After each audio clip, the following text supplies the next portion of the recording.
Welcome all class 12th students. यहाँ पर हम लेकर के आए हैं क्लास चैप्टर 2 गॉस थ्योरम।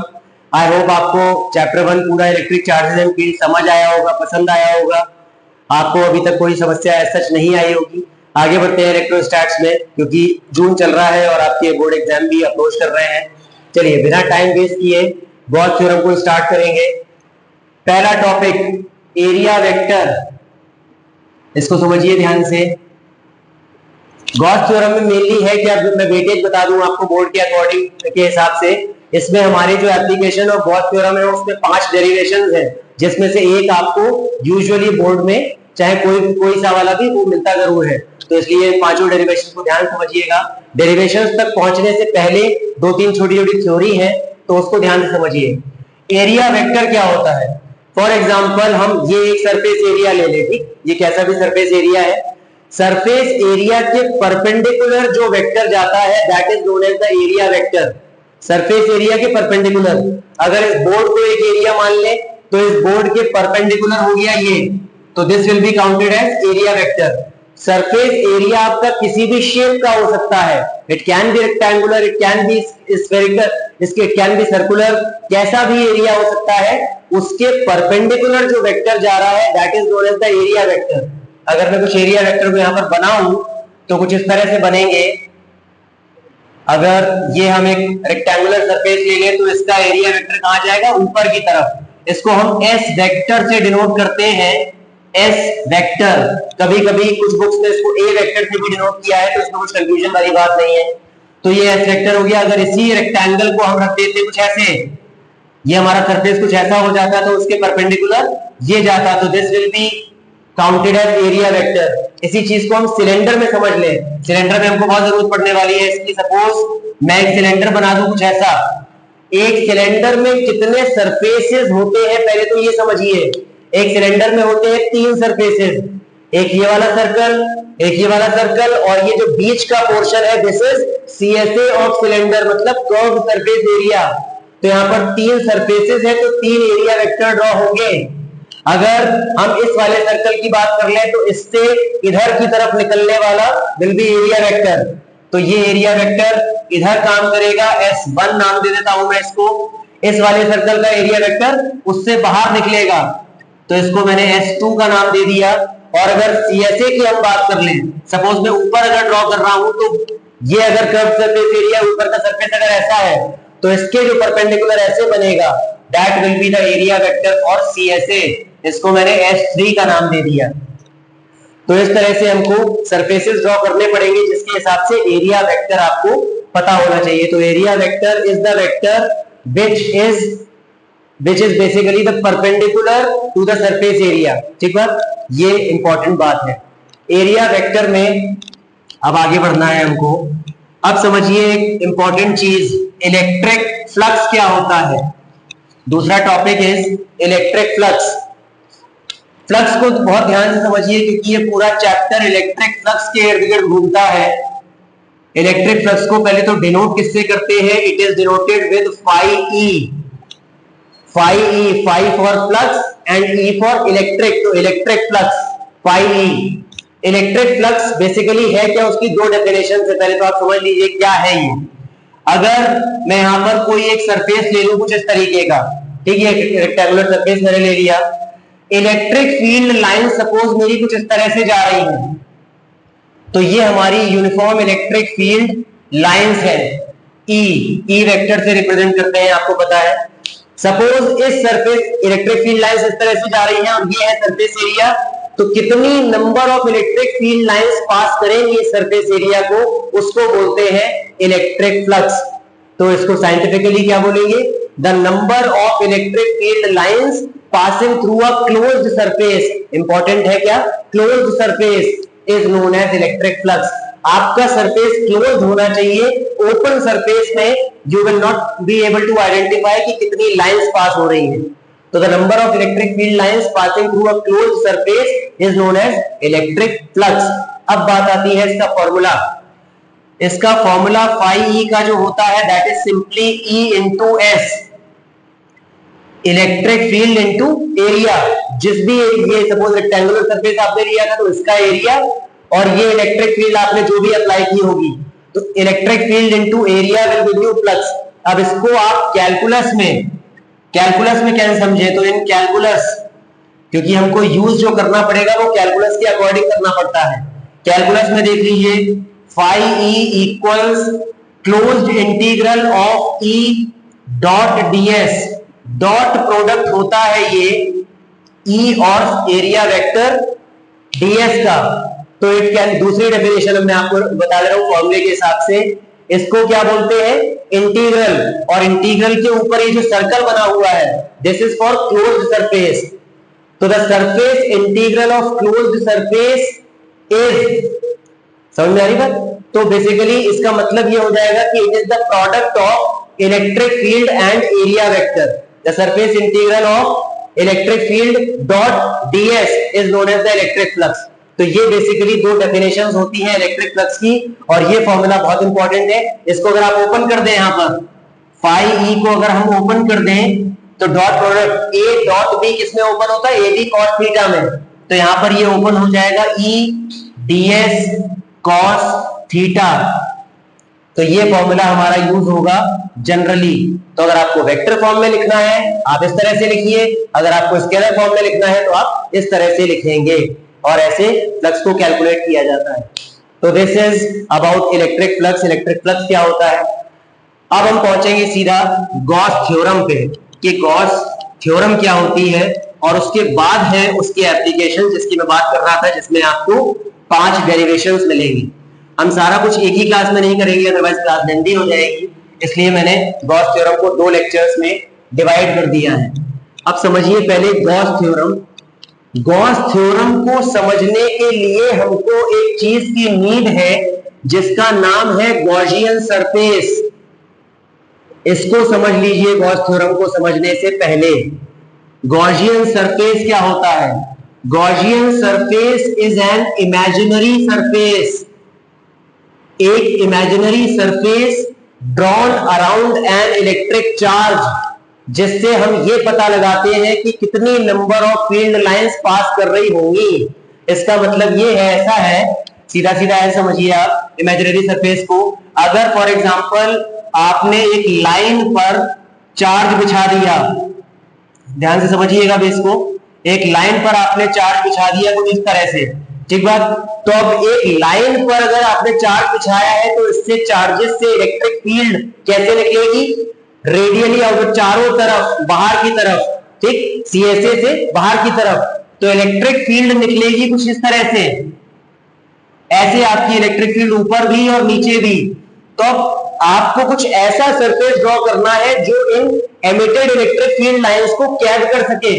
तो वैसा सरफेस इस केस में कैसा हो सकता है, ऑफ सिलेंड्रिकल शेप।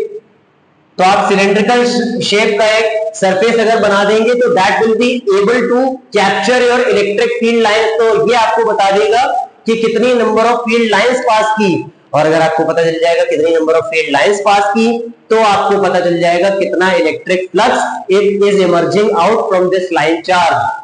तो बेसिकली अगर आपको इलेक्ट्रिक फ्लक्स कितना इमर्ज आउट हो रहा है किसी भी चार्ज से, किसी भी चार्ज बॉडी से, तो आपको एक इमेजिनरी सरफेस ड्रॉ करना पड़ता है जिसको आप बोलते हैं गॉसियन सरफेस।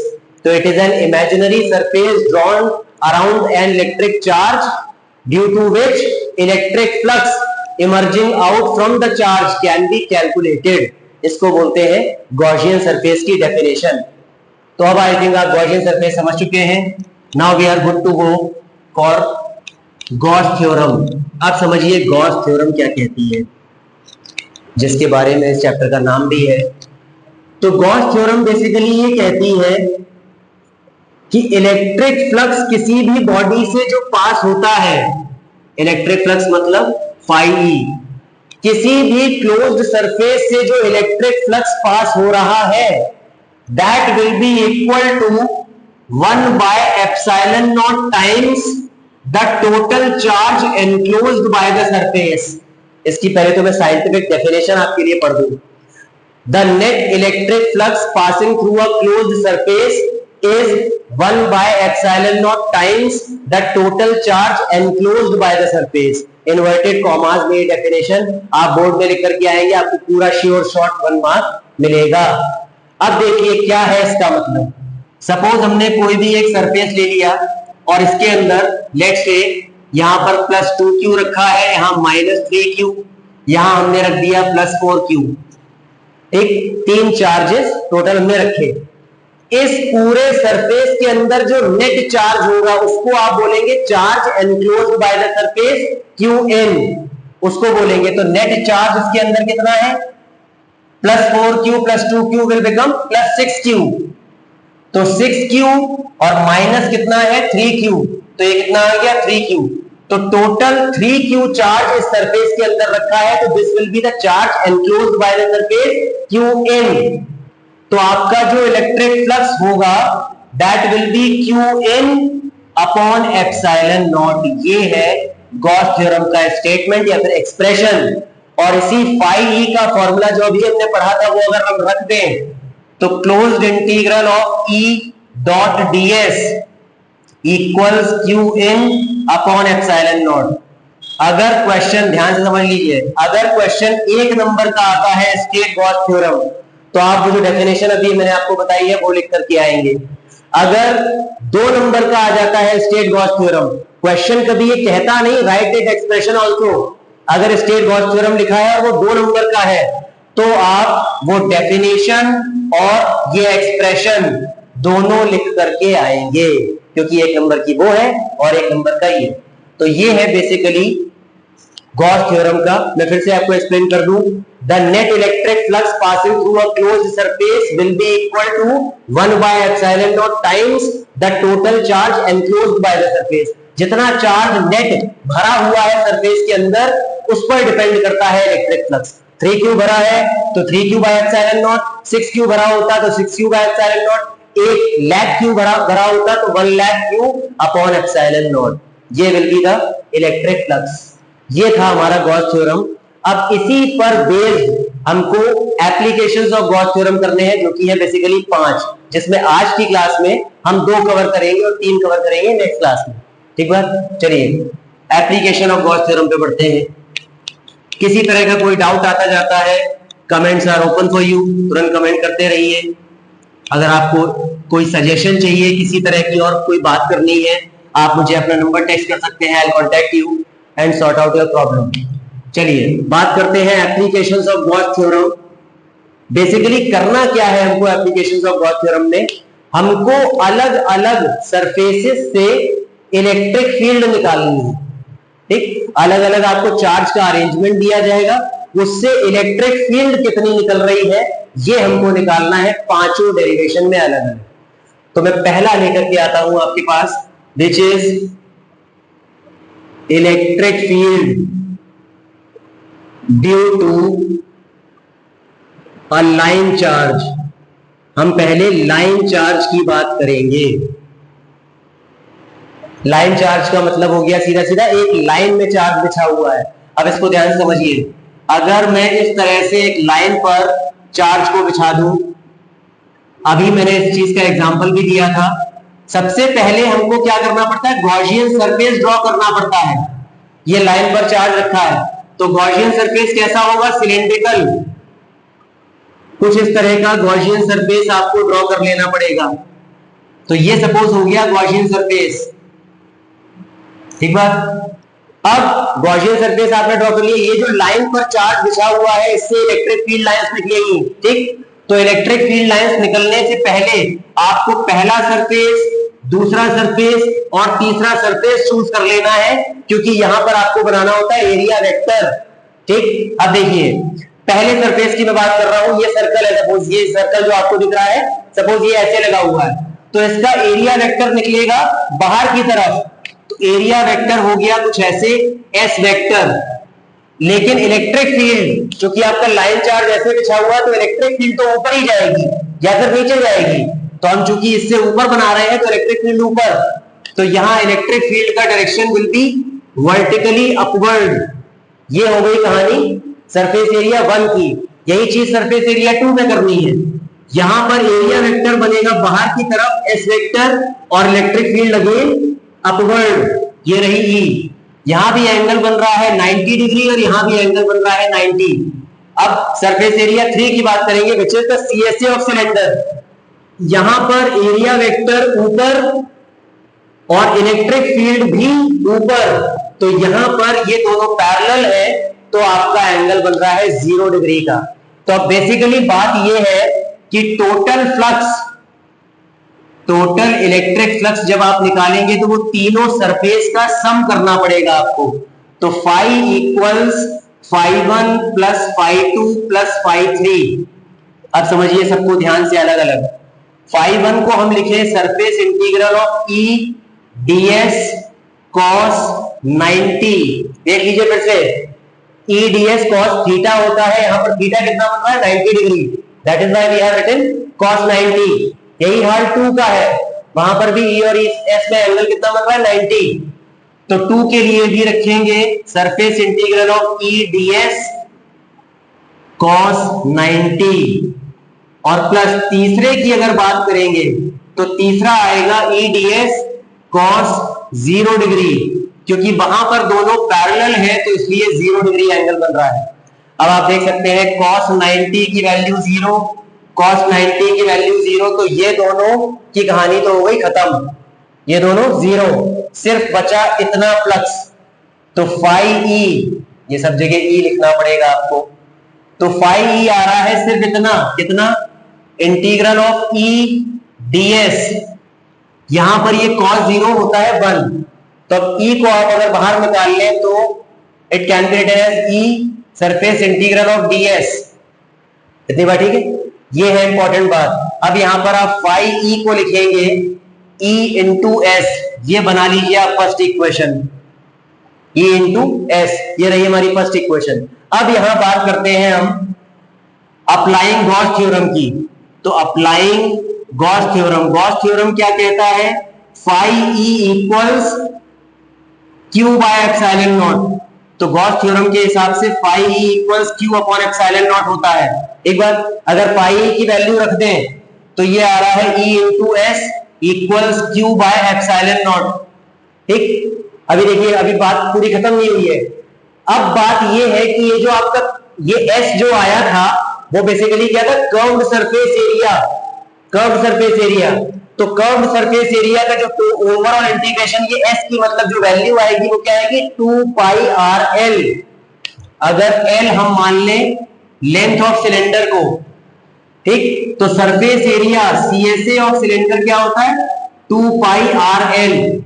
तो यहां पर आप एस को बल्कि 2 पाई आर एल यहीं पर पुट कर लीजिए, तो पाई ई हो गया E into 2 pi R L, इसको बना लीजिए आप अपनी फर्स्ट इक्वेशन।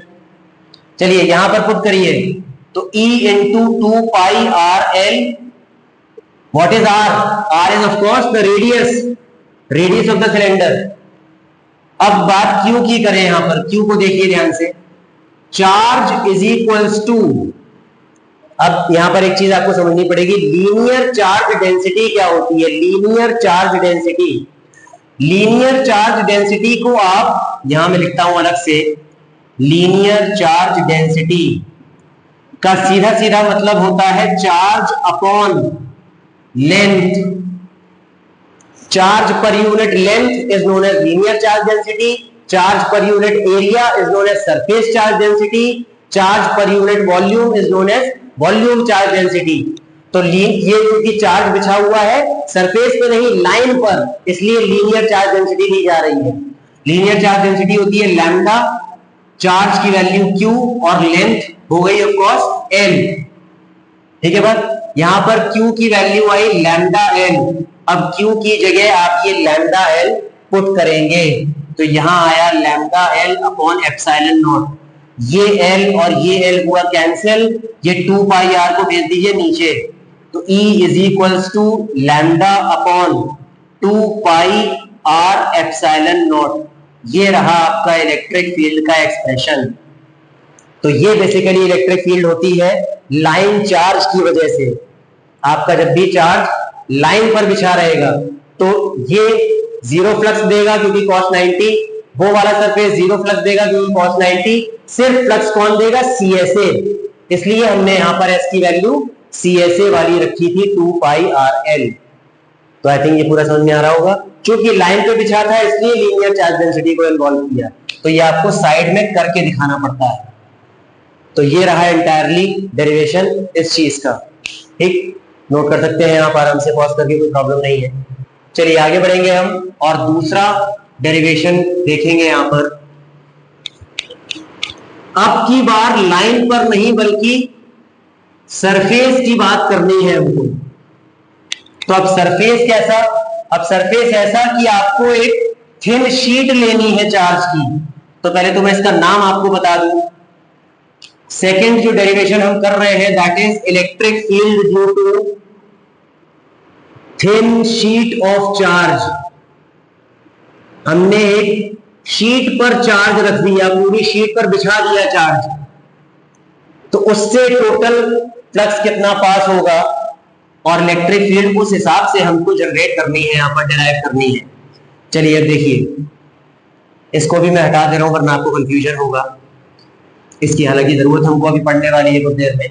चलिए थिन शीट ऑफ चार्ज, अगर हम यहां पर चार्ज रख दें कुछ ऐसा, ये एक रेक्टेंगुलर शीट हमने ली और इसको हमने चार्ज कर दिया, ये रहा चार्ज।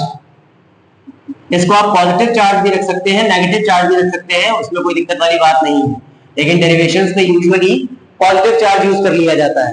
अब बात समझिएगा, इंपॉर्टेंट बात यह है कि गॉसियन सरफेस कैसा बनेगा, किस शेप का बनेगा।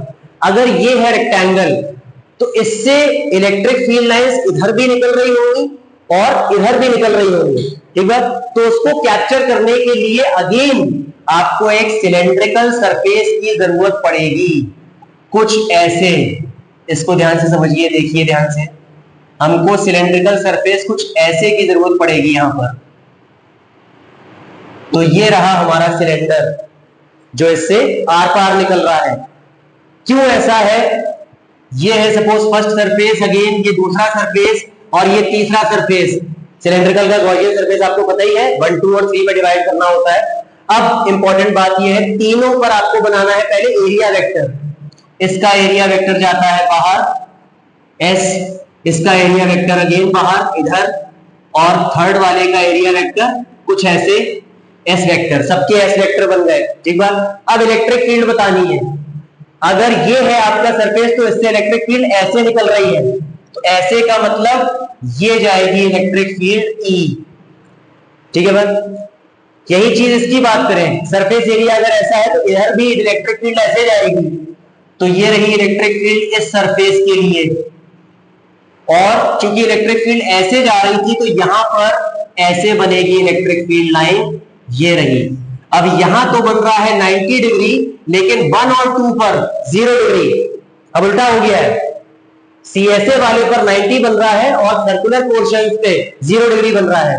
करना वही है, total electric flux phi E equals it will be phi1 plus phi2 plus phi3।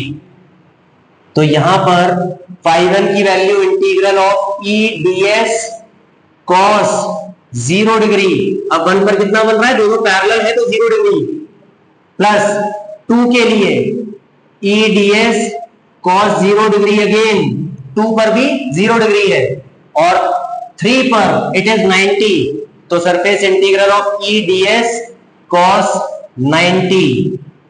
तो cos 90 वाला तो वैनिश हो जाता है क्योंकि cos 90 की वैल्यू 0, तो ये तो हो गया खत्म, बचे ये दोनों। तो phi E equals, इन दोनों को अगर लिखें तो 2 times surface integral of E ds cos 0 को हमने 1 लिख लिया है, ठीक है। इलेक्ट्रिक फील्ड बाहर ले आइए, तो this is 2E surface integral of ds, ठीक है बस। और सरफेस इंटीग्रल ऑफ ds ये किसी भी शेप का आपका एरिया हो सकता है, यहां रेक्टेंगुलर शीट ले लिया आपने, आप सर्कुलर शीट भी ले सकते हैं। तो चूंकि इसका कोई फिक्सेशन नहीं है, अगर आपने सर्कुलर शीट ले ली it will be pi r square, अगर आपने रेक्टेंगुलर शीट ले ली it will be l into b, अगर आपने स्क्वायर शीट ले ली it will be a square. तो चूंकि कोई फिक्सेशन नहीं कर सकते आप इसका, इसलिए सिर्फ एस लिख लेंगे यहां पर। तो phi E will be equal to 2ES, ये बन गई फर्स्ट इक्वेशन। ठीक, अब बात वही है, फिर से काम हमको क्या करना है, लौटना है गॉसियन सरफेस पर या फिर गॉस थ्योरम पर। तो अप्लाइंग गॉस थ्योरम, तो अगर यहां पर आप गॉस थ्योरम अप्लाई कर दें तो फाई ई इक्वल्स होता है क्यू अपॉन एप्सिलॉन नॉट। चलिए फाई ई की वैल्यू रखेंगे 2es equals Q upon epsilon not. अब बात फिर से क्यू की आ जाती है। अब आपको क्या करना पड़ेगा, सरफेस चार्ज डेंसिटी, क्योंकि अब आपका चार्ज बिछा हुआ है सरफेस पर, लाइन पर नहीं। तो सरफेस चार्ज डेंसिटी जैसे कि मैंने बताया होती है charge upon area. Surface charge density को बेटा डिनोट हम करते हैं सिग्मा से, तो sigma equals charge upon area को हम एस से डिनोट करते आ रहे हैं लगातार। तो यहां से क्यू आ गया सिग्मा एस, तो इतने पोर्शन से क्यू की वैल्यू निकल के आ रही है, सिग्मा एस रख दीजिए यहां। तो 2es equal sigma S upon epsilon not, S S हो गया कैंसिल और 2 को भेज दीजिए नीचे। तो E will be equal to sigma upon 2 epsilon naught. ये रहा आपका रिजल्ट इस एक्सप्रेशन, मतलब इस एप्लीकेशन के लिए। तो आपको ये देखना होता है कि ओवरऑल, अब यहां पर आपने सरफेस चार्ज डेंसिटी के हिसाब से आंसर छोड़ दिया है। अगर ये सरफेस आपका रेक्टेंगुलर रहा, स्क्वायर रहा, सर्कुलर रहा, जैसा भी रहा, आपको सरफेस चार्ज डेंसिटी अगर पता है आपको आंसर पता चल जाएगा। तो इलेक्ट्रिक फील्ड बेसिकली डायमेंशंस पर डिपेंड कर ही नहीं रही है, वो किस पर डिपेंड कर रही है, सरफेस चार्ज डेंसिटी पर, कि चार्ज पर यूनिट एरिया कितना है हमारा। ठीक बात। तो ये था हमारा दूसरा डेरिवेशन, यहीं तक हम बात करेंगे जैसे कि मैंने शुरुआत में भी कहा था। इसके बाद जो 3 डेरिवेशंस हमारे बचे हैं वो हम बात करेंगे नेक्स्ट क्लास में। तो ये गॉस थ्योरम की पहली क्लास है। बहुत ध्यान से डेरिवेशंस को प्रैक्टिस कर लीजिएगा before I upload the next class. ठीक है, तो all the very best. I think पढ़ाई अच्छी जा रही होगी, बोर्ड की बहुत अच्छे से प्रिपरेशन करिए और कोई भी प्रॉब्लम आ रही है आप कमेंट में बताते जाइए। चलिए all the best, good night.